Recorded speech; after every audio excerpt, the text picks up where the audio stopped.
Hey, would you look at that? Schaffrillas just posted a new ranking video of every animated Disney movie. Schaffrillas is provided by... And the single worst Disney movie of all time is... Dinosaur.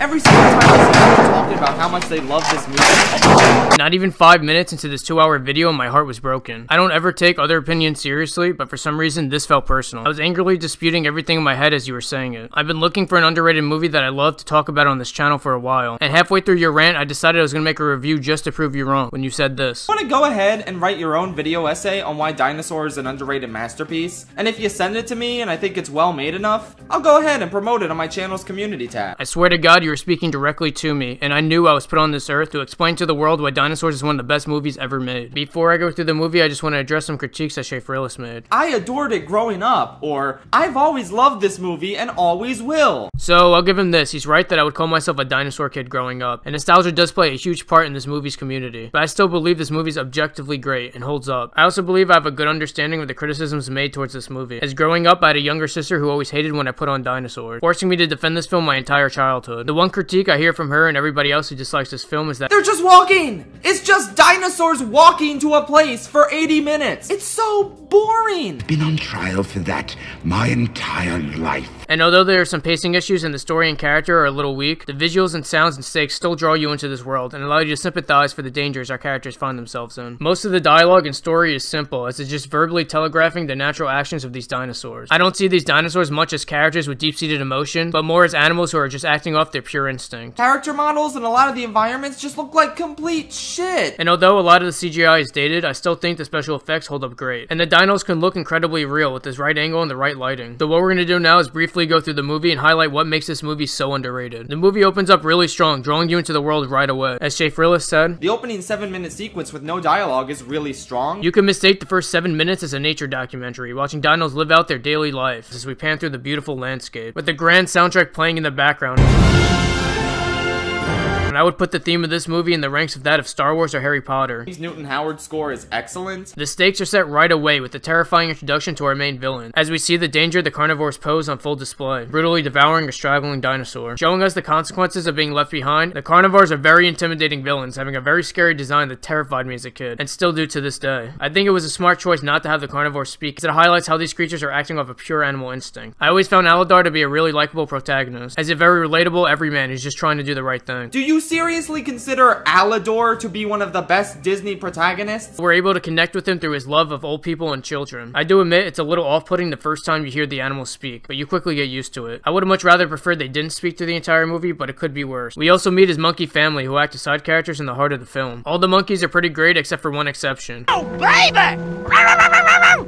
Which Schaffrillas is completely correct about. The love monkey. It's actually really fucking annoying, and I don't think he's funny at all. But he definitely doesn't take away from the film as a whole, as he only has 1 or 2 lines. We continue to get beautiful landscapes and visuals as the monkey perform a mating ceremony, jumping gracefully around a giant tree in the beautiful sunset, feeling almost like a dance number with yet again some more great music playing in the background, luring us into a relaxed sense of wonder, just to once again quickly flip it on its head. This movie does a great job of showing us the beauties and the dangers of this time period, as a comet falls from the sky, giving us one of the most underrated explosions in all film history.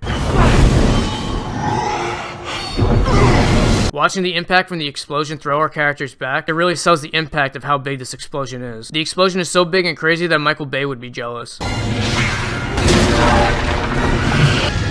We are then treated to the amazing visuals of our CGI characters interacting with water, as we can see Aladar swimming and having wet skin after arriving back on land. After all that craziness, we're not even given a second to breathe before being thrown into another action scene, as Aladar's outnumbered and chased through the desert. And although these small dinosaurs aren't that intimidating, they are in large groups. Aladar runs into a herd of dinosaurs, giving us our other main group of characters, the first being an old lady Triceratops and a Bronchiosaurus, who are 2 sassy old ladies that remind me of the Golden Girls. They also have a funny pet dinosaur that acts as a dog. Then there's the love interest, who I admit is very bland and unnecessary and pretty underwritten, along with her brother Crone, who's the leader of the herd, is not really the best, being very one-note. His second-in-command Bruton has a pretty good character arc, starting out as nothing but a generic asshole. At this point in the movie, I do admit it slows down a bit and becomes a little ugly with nothing but walking through empty desert, but the stakes are always reinforced as we get to see dying animals and the carnivores hot on our trail. This time is also used to build up the relationship with our love interest, who I said earlier I'm not really interested in. Soon the carnivores are able to catch up, giving us a horrific scene of them attacking Bruton, causing the herd to flee, leaving our main group of dinosaurs behind. Here the movie takes a second to calm down and give us some time with our main characters. While taking refuge in a cave, our main group come across an injured Bruton. Bruton begins to understand Aladar's way of thinking, reinforcing the main theme. Why is he doing this? Pushing them on with false hope. It's hope that's gotten us this far. Instead of giving in to the grim reality of survival of the fittest, our crew is able to carry on and survive this far, even though they're very weak and slow. The carnivores soon catch up to our crew and they try sneaking at the back of the cave. Here we get a really intense fight scene where Bruton heroically sacrifices himself for the rest of the crew, killing one of the carnivores and sending the other one on its way. They wander the cave until they hit a dead end, where giving one last glimmer of hope, before it's quickly taken away. Aladar's finally ready to give up, but then we are reminded in a heartwarming speech why Aladar is such an amazing character, as we see the effect his kindness and determination had on others this entire time. We're here, aren't we? And how dare you waste that good fortune? You allowed an old fool like me to believe I was needed. Do you know what?